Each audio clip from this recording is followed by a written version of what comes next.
All right, all right. Let's get things started here. Get things started. I'm just going to start jumping right into these because you know what? You don't need to be waiting around for anything. You've got places to be, you've got people to see, you've got things to do. I understand. I understand. Shout out to Net Freedom Entertainment for popping through. We always give love and respect to the people who we love and respect. So shout out to you, Nat. Also, love, live music. Thank you very much for stopping through. This is Creativity Threads Life, a podcast about all the aspects of creativity and how they thread through our lives.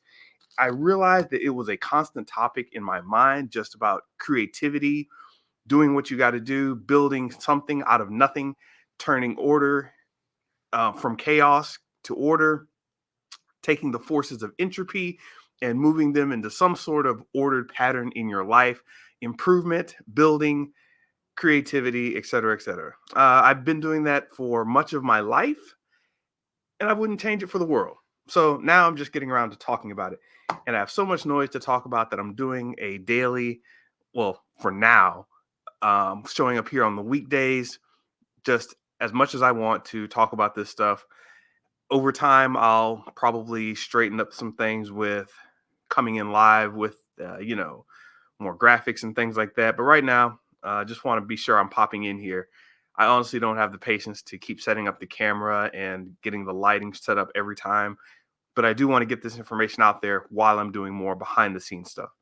So that's why we're going audio only for the most part.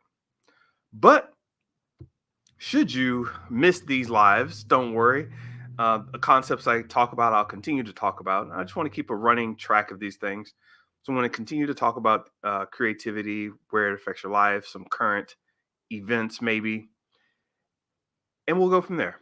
This is going to be also built out with the web page and the podcast player, so you'll see that reflected there as well.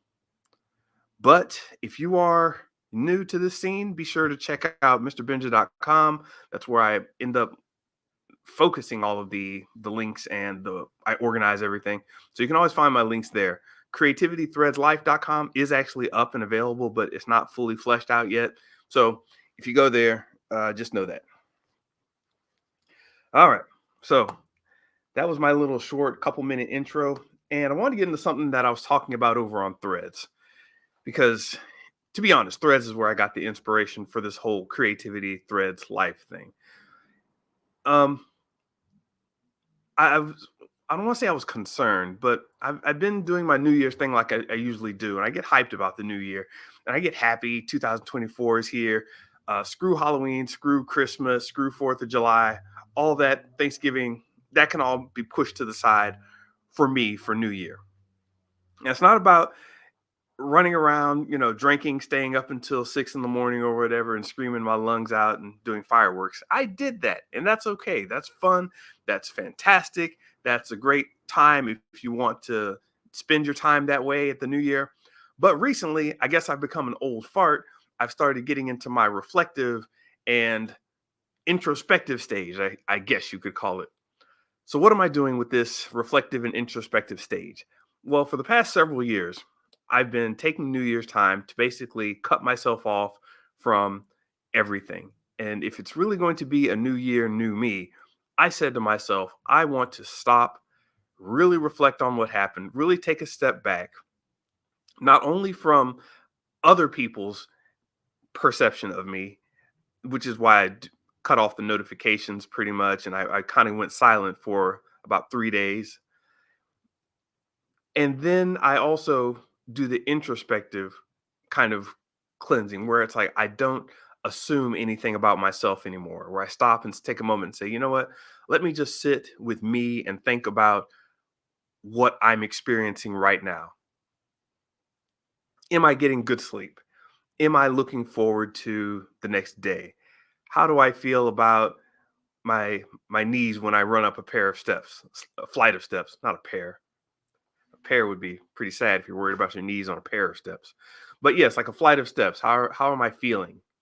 The physical, mental, spiritual, familial, social, internal, the all of these different factors. Are you living in the town you want to live in? How does that make you feel? What does all this mean to you? And I start doing this introspective and extrospective kind of thing. Anyway, yeah, I know, I'm hearing you, Natalie. Taking that week of solitude to reflect, it's a powerful thing. I should do it more often throughout the year. I do my little hour, 2 hour, I may take most of a day away from myself, but my thoughts are still pretty much ramping on the momentum that I've already got going on, the good and bad momentum. But anyway, so I do this thing. I take basically a retreat for myself. And somebody called me standoffish during this point. And I was like, okay, this is what happens when I go into my meditative mode. And they thought I was being mean or something had happened at the new year. And I was like, no, no, no, I'm just doing my thing. But what what this has allowed me to do is stop and really consider, what have I been doing in the past year, 2023 reflections, and what's going on in 2024. This I spoke about a couple days ago, but it gives you a trajectory. Now, trajectory is not a goal, it's not a direction, it's not a specific location, but your trajectory, it's basically your general path towards some destination. I won't say a final destination, but some destination. So if you've got your present state where you are right now, and you think about where you're going, some general, just imagine you're standing out somewhere on the highway and you see mountains off in the distance. You see a mountain off in the distance. You're standing at the edge of the highway or at a gas station or somewhere where you can drive. You're standing in a driveway, whatever, by the road. You're looking off in the distance and you see a mountain. And you think to yourself, I'm going to get to the top of that mountain. Also, you've got to look back at where you come from, back to all your knowledge, your learning, the things that brought you where you currently are. Not with a good or bad look, saying that was, hey, that happened in 2023, that was terrible. Let's not put a judgment value call on it yet. Let's just say that it happened. Everything that's happened and everything that's going to happen are on the two sides of you during this little period of time at the beginning of the year. So what I mean by trajectory is this path that you're on that tells you the general direction based on where you've come from and where you're going. And this trajectory will allow you to move forward in your life, in your mind, in your decisions that you make, in your everyday dealings, with much more clarity and ability. So as I said, you're standing on the side of the road. That's where you are currently. And you're looking at this mountain way off in the distance. Just imagine looking off at a mountain way off in the distance. You don't know how you're going to get there. You don't know who's going to help you along the way. You don't know who's going to get you there. You just know that there's a mountain and I'm going to get to the top of it. Maybe you don't know how to climb mountains. I don't either. Maybe they have a special tourist, escalator up the side of the mountain. They drive everybody up to the top of the mountain. Maybe you need to take a helicopter. You don't know. You don't know what roads are in between you. You don't know if there are toll roads. You don't even know if there's a body of water between you. You just know that you've got to get to that mountain. That's what you've decided. Along the way, you may change and decide to go to some valley, to some other destination. You may see a city off in the distance you want to check out. But for right now, you're looking at that mountain. That's where you want to get to and go. Then, once you started looking at that, now you can look back from where you've come from. Now, a lot of people don't do a lot of the looking back. They say, no looking back. I'm only looking forward. Those are people that are trying to hide their past. Your past is your past, and it can be looked at positively or negatively. I don't care what kind of past you have. It can be looked at positively or negatively. Hopefully, you're trying to set up your future such that when you look at your past, you realize you're the only one equipped to get to that future because of your past. I'm going to say it again. Your future is not defined by your past. But if you think about it, your past, when looked at in a positive way, can define any future that you want. So when I was young, I was raised in a North Florida, South Georgia, Southern Baptist Christian school with all of its right-leaning, heavy-handed politics and ways of moving about the world. I learned a lot of things there, but I learned that it was okay for me to stand alone. Now, somebody might look at that past and say, oh my gosh, that must have been terrible for you. I was fine, okay? I am fine with it now. whatever may have happened during in that time, it's led me to be a person that can stand alone in a situation. So now that I know that I can stand alone in a situation, I look towards my mountain, my personal area where I want to go. And I notice there are going to be plenty of times where I'm going to need to stand alone. And guess what? I can do that. So taking your past and allowing it not to define your future, but taking your future and using that to define your past. Y- Saying, I can only get to this future point by looking at my past and realizing that I'm equipped to get there because of my past. Crazy topic. Crazy topic. Crazy way of thinking about things. But the reason I started thinking about that is because I was talking to some people about the new year, and I got into this a little while ago, past podcast, and I was talking about, hey, this is the new year. Let's start thinking about improvements. What do we want to do? What do we want to reflect upon? Do you need accountability partners? If I see somebody at the gym, I'm looking at them like, hey, happy new year. Would you like an accountability partner? I don't come out straight out and say it like that, but you start up a conversation and you start like finding out people's goals, people's ways of doing things. And yes, this is actually well researched, Natalie. I know I tend to talk like I'm just woo woo out here, but I get all my information from my life experience as well as the life experience of others and well researched academics and thought leaders in the space. Whether you're talking about James Clear, Benjamin Hardy, um, Charles Duhigg, uh, Grant Cardone, Gary Vee, a lot of people who have been through a lot of this stuff.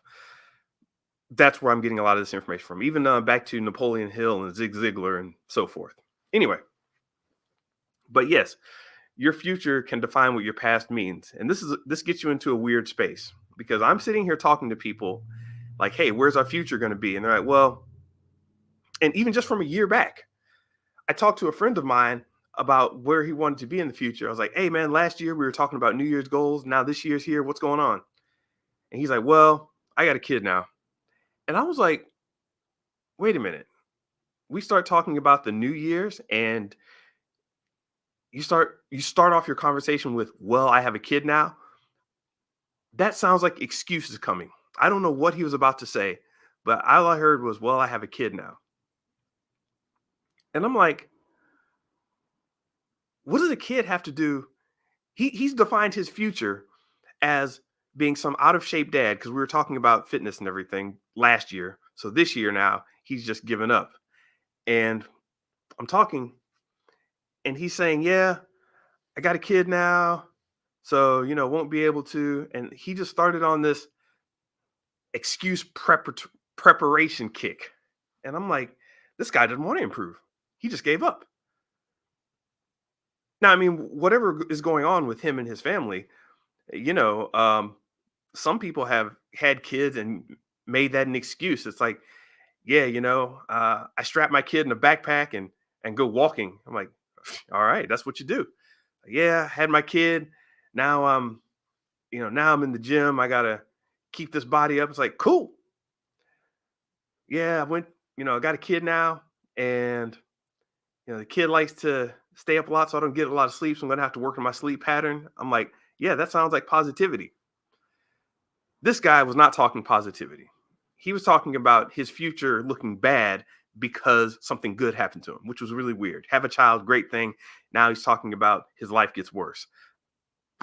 Um, I didn't vibe with that. I didn't like it. I didn't, I don't want to say I didn't understand it, but I kind of understood it. And yes, many people abort dreams when real life happens. When real life happens, that is a way to invigorate yourself. And it got me really thinking about the world that's going on now where people don't want to actually improve. And I looked around and it's like even everywhere I go, the gym, the grocery store, whatever, if like somebody leaves something on the wrong shelf, my mind isn't doing anything much else. While I'm at a grocery store, I'm like, okay, I got to pick up some yogurt, maybe get some cottage cheese. I'm in the dairy aisle, I guess. Um, oh, what's this? Here's some flan. Let me get some flan. And I might notice that the sour cream is in the wrong spot.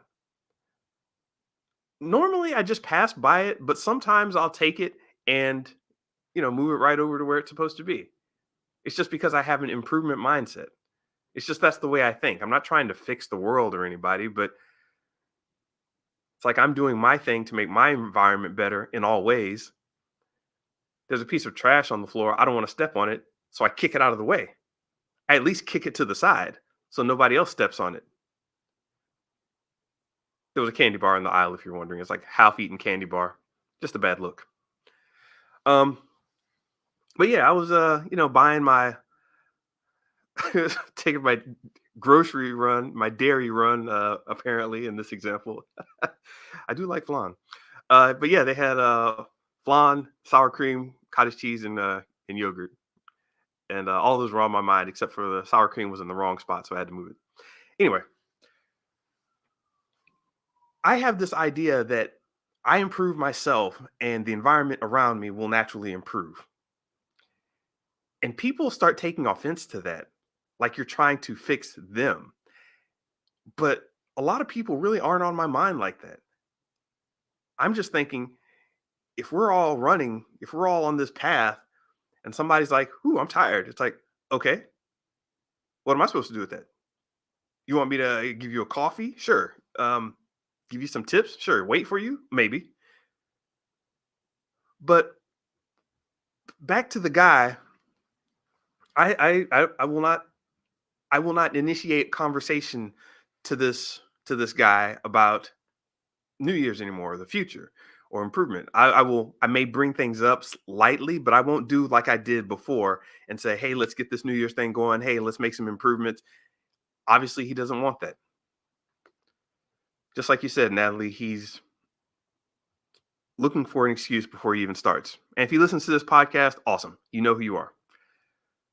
I'm not afraid to tell people things to their face. Anything that I say, not to their face. They just aren't here, and it's more efficient for me to go ahead and say it instead of waiting for you to be around. So if you hear this, you don't worry. Still love you. You're my guy. Just making a note. Anyway, um, but yeah, actually wanting to improve, and this kind of made me sad that I looked around and I saw that I was annoying some people. And there was this thread on back on Threads. There was this whole thing about toxic positivity, and I get that. That's a weird thing, and it's you have to be empathetic to where people are. But you can be empathetic to a point, but I don't want to stop and sit on the side of the road and complain that we ran out of gas when I could be looking for a gas station, when I could be looking through the trunk of my car to see if there's anything to write a sign on. Like, need gas, please help. It's going to get dark soon. You don't want to be out in the dark just standing on the side of the road. If you've got people with you, maybe one person walks to the gas station, maybe the other person, you know, waits by the car with the hazard lights and the hood open. You do what you got to do. My mother used to call this wallowing in self-pity.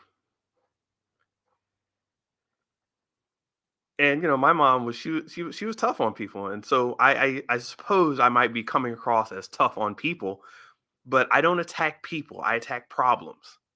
And to me, this looks like a problem where we've got so much available to us. We've got so many opportunities, and we get upset over things. There was a guy on Threads with 15,000 followers complaining that they weren't getting that much engagement with hundreds of likes, hundreds of replies. And I'm thinking to myself, thousands of likes, hundreds of replies.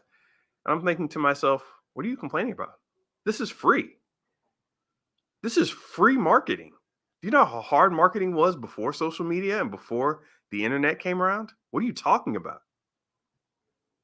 You didn't pay thousands of dollars to like an email firm to make sure your email got sent out way back in the day. You didn't go hand out hundreds of flyers on your quote unquote day off. What are you talking about? I went to when I was trying to get my foothold started back in the day when I was doing things down in San Diego. I had a 3-night art show that pulled in a couple $1,000s, and it was something that I just put together, and there was no social media, not like it is now. I think I can't remember when events started to be a big thing on Facebook,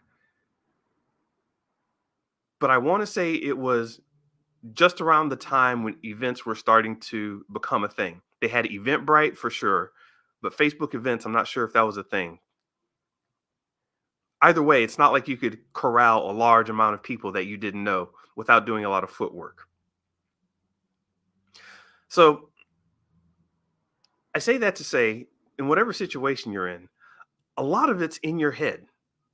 A lot of people, I know you don't want to hear this. A lot of people don't like to think about this, but yes, you might go to the gym for New Year's. Yes, you might, get your finances in order.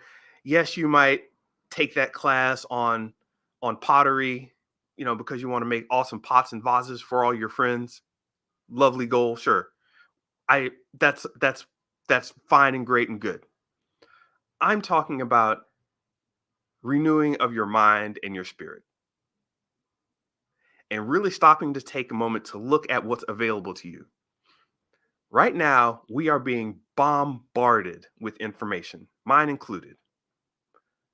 Just bombarded with information, nonsense, ideas, good ideas, bad ideas. It's a lot to handle, it's a lot to take in. And I think people have started to default to a sort of a shutdown where they just kind of shrug their shoulders and then they watch the stream as it flows by. I don't know if any of you have ever been to stocks, but if you get into stocks enough and you start seeing all the tickers and data sheets and you get this computerized feed flying by your screen, watching what's happening in real time, it can become like this matrix like stream of data where you're not even sure what's up and what's down anymore. You're just looking at numbers fly by.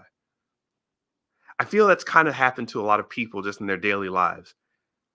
Notifications on Facebook, Instagram, Snapchat, X, Threads, whatever else, information on TV, all your notifications on your phone. Yes, definitely, Natalie. Information overload and a desensitization to it. That's a word I need to practice saying. Becoming desensitized to words, becoming desensitized to all of the information that we're getting. And the thing about desensitization, yes, I will have to practice that word, desensitization. Um, because of that, we don't necessarily have to be desensitized. We can start to filter intentionally. We become desensitized when we're not considering what's happening. We're just letting it flow. We're just letting it flow into us. And we're just accepting it for what it is. If you actually stop and say, okay, hold on a second. How is my mind sorting out this data? How am I taking in all of this information? And now people look at me and they say, wow, how can you be on social like this and do your thing and just jump online and jump off when you want and it doesn't really bother you? It's like, no, I've practiced this. I've learned how to do this thing. I've learned how to take care of the facility of my mind and my spirit. My body and my social is coming along a little slower, but my mind and my spirit are pretty strong right now. At least stronger than they used to be for me. So I'm happy about that. So back to wanting to improve. No matter what situation you're in, you can start to improve. And I'll probably do a separate podcast just about improving your mind state in light of all of this information and data that's going around. I'll probably offer up some techniques. Maybe I'll whip up an ebook because kids like ebooks these days. whip up a nice, awesome ebook. I've been thinking about my graphic design skills, so an ebook might be an awesome thing to bang out. Um, Probably make more than one before the year is finished. Probably several. Anyway, improving yourself. We've got this. Everyone talks about improving themselves, but I don't just want to give out some tips. I just don't want to give out ideas. There needs to be a mindset shift, because if you really want to change, there's a bookstore, there's YouTube, there's Google, there's all types of places. There are coaches, there are friends, mentors, etc. We already know that. I want to step back a little and get back into that mindset shift. Like, what would cause somebody to start focusing on the negative? What would make them believe that it's okay to start giving up in the way they're giving up? And I've had to ask this of myself. So nothing I put out here am I admonishing anybody for. I'm asking you because I've asked myself this. And when I say you, I don't mean you in particular, you in parenthesis, like you used to see in grammar class. That general you, whoever you might be. I started wondering why I was getting so upset with notifications and slight bit of anxiety that I was feeling every week at a certain time. And I realized it was because a certain person would contact me every week around that time. And I realized I was getting a low level bit of anxiety. Like, well, should I go do this? Because if I go, they'll start calling me. And if let's say I'm going to the movies and this person was going to call me, then, my phone would be blowing up and they can't reach me in the movies. And then I'd get all these weird posts on my Facebook and weird messages on my phone. I just didn't want to deal with that. So maybe I shouldn't go to the movie and I should wait for this person to call, or maybe I should call them first. Oh no, if I call them first, then they'll think that I want to talk to them all the time, and that'll reinforce that behavior. Totally overthinking this nonsense. It made sense, but at some point it was a bad thing. Yes, thank you for dropping through, Natalie. Do your thing. As I said, I'm going to post this to the podcast stream later, so you'll be able to. All these will be archived on the podcast properly with Apple Podcast. I have that set up already. I just haven't launched yet because I want to get in the habit of speaking these things before I start publishing them. It's the way I'm deciding to do this output. So thank you very much always for coming through. We'll definitely look for you. Anyway, so I was having these notifications going on and they were annoying me. So I stopped and said, why don't I turn my notifications off? I told somebody that I started turning my notifications off and they got mad. Like, why would you do that? What if someone needs to get in contact with you? Well, I'll just check my messages every hour. Is there something so dangerous that within an hour I'm probably not going to? But what if it's and there's always but what, and once again that's back to excuses. Doggone it, am I going to have to do a whole one of these on excuses? Because I really didn't want to talk about that. I just wanted to talk about wanting to improve. Now, to improve, you need to actually look at yourself and say, look at your trajectory again, like I mentioned from the beginning, and think to yourself, what am I doing? What can I be doing less of? What can I be doing more of? What can I be doing better? You're on the highway, you're on the road, you see that mountain in the distance, and you see where you've come. You know where you want to go. You have a general direction of where you want to get. Start thinking about pathways. You don't have one definite path. You're going to need to adjust as you go. Your pathways are going to need to be taken in smaller chunks, in digestible bits that you can accomplish at any given moment. These are what I call goals. I have a trajectory that is taking me to the mountains, but that is not I don't want to put that out as a specific goal, because then I start to lose track of what's happening on the daily. I want to keep that defined as my trajectory. It's the general direction I'm going in based on where I am and where I came from and where I want to go. But a goal, that I can clearly define, that I can clearly think about and state, that I can say, you know what, I'm going to get in my car, I'm going to drive X amount of miles, I'm going to stop at a gas station, and then I'm going to readjust from there. I'm going to listen to these podcasts while I'm driving.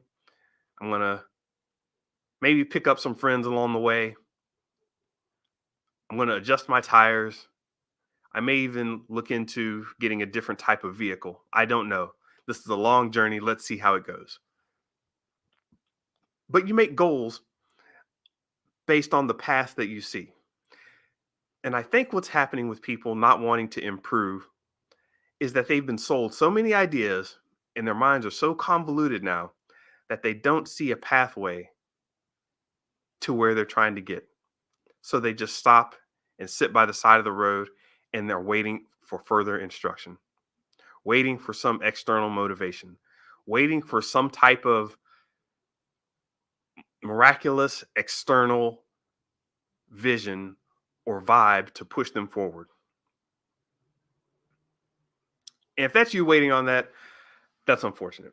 You can do better. You can make your pathways available to you. You can make them doable. You can start moving forward. The other option is to be stagnant. And you may have the company of a lot of people that also want to be stagnant, but that's not a good idea. You may feel like you've done enough and you don't want to bang your head against the wall. That's a very fine and positive feeling. Yes, the negative pain of I don't want to do this anymore, or this has gone on long enough, or this doesn't seem to be working. Those negative thoughts can still work to your positive advantage if you think about them in terms of your trajectory. If you've been riding along this road and it's bumpy as heck, you can't just sit there and say, I'm not going to drive anymore. The road is bumpy. Maybe you trade in your car for some new tires. Maybe you trade in your car for a truck. Maybe you get a new suspension. Maybe you find a different route. There are all these things you can do. But most people have just decided to pull over and say, I'm good. I give up. I quit. I'm just going to go with the flow and complain and be mad and upset. And that's unfortunate. So what I want to ask is, do you really want to improve? If so, how? Start writing it out. Start thinking through it. As I said in my previous podcast about resolution myths, you don't have to believe in all these things that people are pushing on you. You just have to believe that you can improve, because we all can. A lot of times we decide not to, but we can. What's keeping you from even wanting to improve? What's keeping you from wanting that better thing? If you've given up, it is worth questioning. What have I given up on? Have I given up on the entire process? Have I given up on people? Have I given up on myself?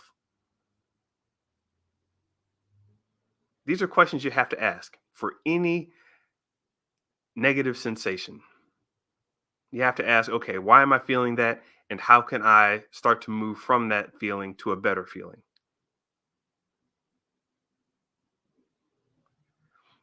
I am not a heavy partaker of illicit substances, but at one point, I was really stressed the hell out and I had an edible.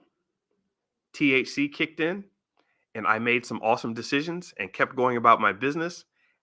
And well, after that moment, I was like, you know what? If I made that decision while I was high, I can make it while I'm sober. And that changed my life. I just took myself back to that feeling of being able to say whatever and going about my business into the non-inebriated world. It was great. So any negative experience you have can even be used for the positive. I hope this doesn't sound like toxic positivity, because I don't want to I don't want to, you know, deny anybody their situation or their pain. That's not what I'm doing. I'm saying you should acknowledge the pain and move on to even greater things. Something bad is happening. Yeah, acknowledge it, accept it, know that it exists and it's real, and then keep doing your thing. What's happening? Dip the hip. They dip, you dip, we dip. Shout out to the old songs from back in the day. But yeah, constant improvement. It's like people don't. Not only do people not want to improve themselves, what's an interesting factor, what's an interesting thing is that people seem to have decided, and I've run into this too myself. So I'm never speaking just wagging my finger at people. I'm just saying you can make your way past this. But when people as a group or in small clusters decide that they don't want to improve, anybody who does want to improve will be admonished. They'll be attacked. They'll have rocks thrown at them. They'll be shut out. They'll be pushed away. They'll be shunned. So now, if you've got a group of 5, 10 people, and you're the only person in that group that wants to go forward, suddenly you're pulling against the weight of the entire group. And you have to make a decision. Do you want to leave this group? Do you want to mentally or socially separate yourself from what the group is doing? Do you want to risk pushback? Do you want to risk being ostracized? It becomes a difficult thing. But this is what creativity requires. Creativity requires that you look at this darkness, this stagnation, this malaise, this apathy that's happening, and say to yourself, I'm a creative. I create things. I'm going to create a better situation for myself with the resources I have at hand. If you're sad, think about what's making you sad, why you're feeling this way, and accept the sadness. And when I say accept, I don't mean just cope with it. I'm not about coping mechanisms. When I say accept, I mean acknowledge and agree that you are feeling that way and that situation does exist. You may be able to change it mentally, but for now, just acknowledge it. Once you've acknowledged it, then you can go on looking into the reasons why it's happening, come up with some solutions, come to a certain state of resolve. All things I talked about in my previous podcast about the 4 parts of being resolute. But it's a dangerous thing when you stop and say, I don't want to improve. And that is the takeaway here. That is a dangerous state of mind because that is the antithesis of growth. You are literally dying when you stop trying to improve a situation. That is where death starts to set in. That is where stagnation will take you to a comatose state. That is when atrophy starts to set in any of your muscles, your mental muscles, your physical muscles, your spiritual muscles. Atrophy will start to set in. The rot will start to leak in. The bones will start to creak. That's when you start getting rust around the corners. When you decided that I don't want to improve, whether you explicitly said it or not, if you've just decided that you don't want to improve in some area that you feel you should or you used to think you should, then you're in dangerous territory.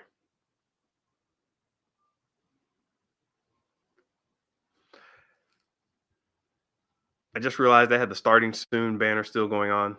Don't mind that. How about this banner? Change that up. Boom. Now we're getting somewhere.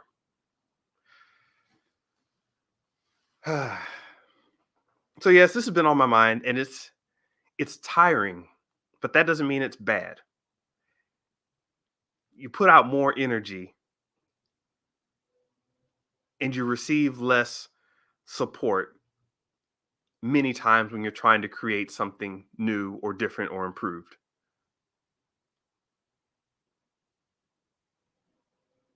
It's a difficult process sometimes, but one that you need to take on. Use this time to reflect on yourself. Use this time to, I mean, I say reflect. It doesn't, just because we're out of 2023 doesn't mean we still can't reflect. You've got 12 months, and I know dates don't necessarily mean anything in the big scheme of things, but use the spirit of the calendar. It just works. Just think about, this is the beginning, fresh start. Acknowledge what happened in 2023. Think about what went well and you can build from. Think about what didn't go so well and figure out what you want to do with that information. Leave it behind, try again in a new way. I'm trying, this is another version of the podcast. So this is my evolution as well.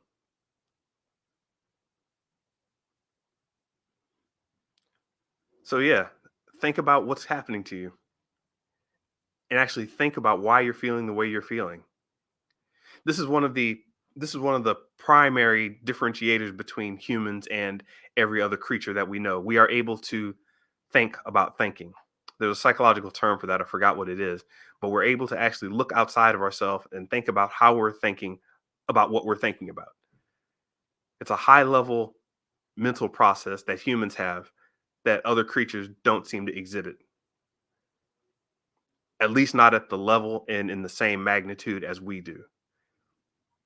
I don't think dolphins are sitting around thinking, wow, last year was a great dolphin year. I seem to have grown highly as a dolphin.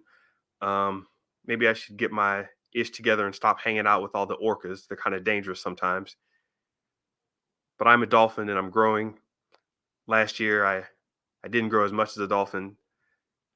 They can't, these other creatures don't, they think they're highly intelligent, sure, maybe, depending on what creature you're talking about. But they don't think about themselves the way we do. And they certainly don't think about thinking about themselves. So use this ability that you have to think about what you've been thinking about. Honestly, when a post hits you and it bothers you, don't just let it bother you and say, oh, I blocked that person. Actually think about why that bothered you. Why some random series of letters flying by on a virtual screen that's in your pocket of all of the billions of messages that get posted online every day, that one is going to stop you from having a good day. It might not have even been taken in the right context. Why did that bother you? Why did that upset you? And I'm not saying I don't get upset by certain things people say or certain things that cross my screen, but trust me, I've gotten so much better by thinking about why I'm feeling the way I'm feeling and deciding to make an adjustment.